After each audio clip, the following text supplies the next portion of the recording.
So, I wanted to come on here and talk about holding patterns and how we can begin to let go of things that come up in our lives that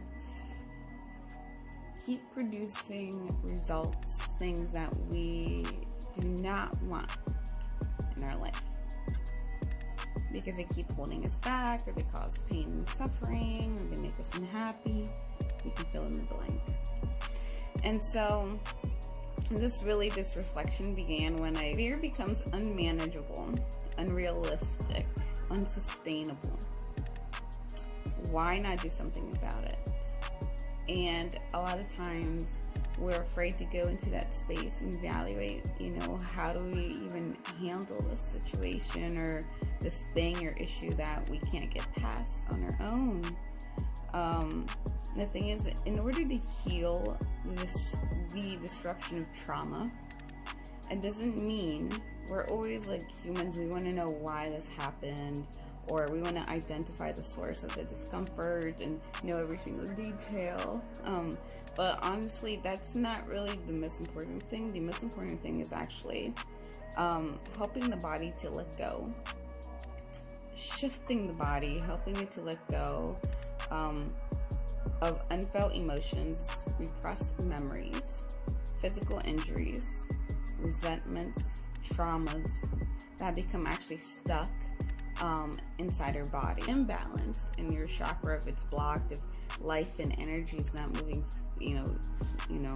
flowingly, easily through, this is where we tend to have these holding patterns. And holding patterns are energetic disturbances that show up really at the bottom line. Remember, this goes back to the conversation between that everything in life either comes back down to an energy of fear or energy of love. So holding patterns, if they are blockages, are holding patterns of fear.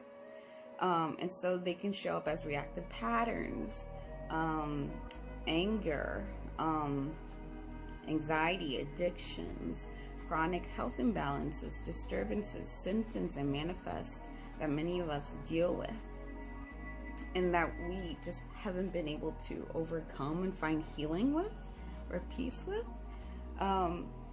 And so this is when you should really think to yourself, like, I've done everything in my power in the physical realm in terms of like taking care of my diet, taking care of my sleep, and yet I still don't have an answer for this.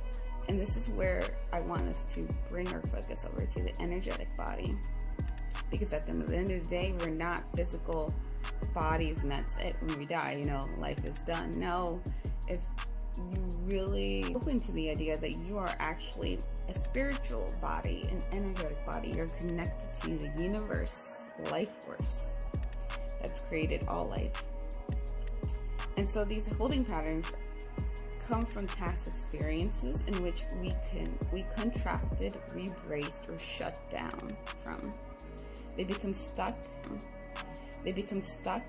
in the body because they did not get to finish their expression and ended up becoming frozen in that unfinished state, frozen in time.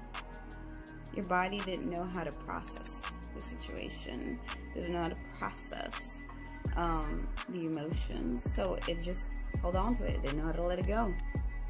And in order for the brain body to begin letting go, it must be done gradually, keeping a good sense of keeping your own groundingness. That means you have to be stable in the process of healing, because the moment to enter into a space,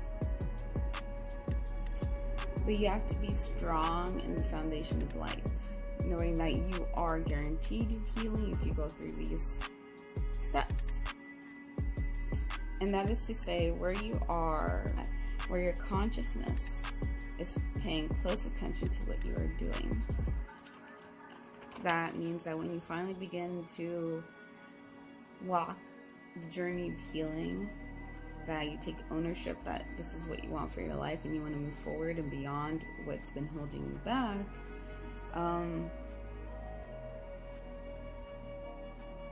You're so strong in your foundation and conviction of what you're looking for, that the feelings that come up finally that are going to be, because you have to feel it, like they say, you have to feel it in order to go through it.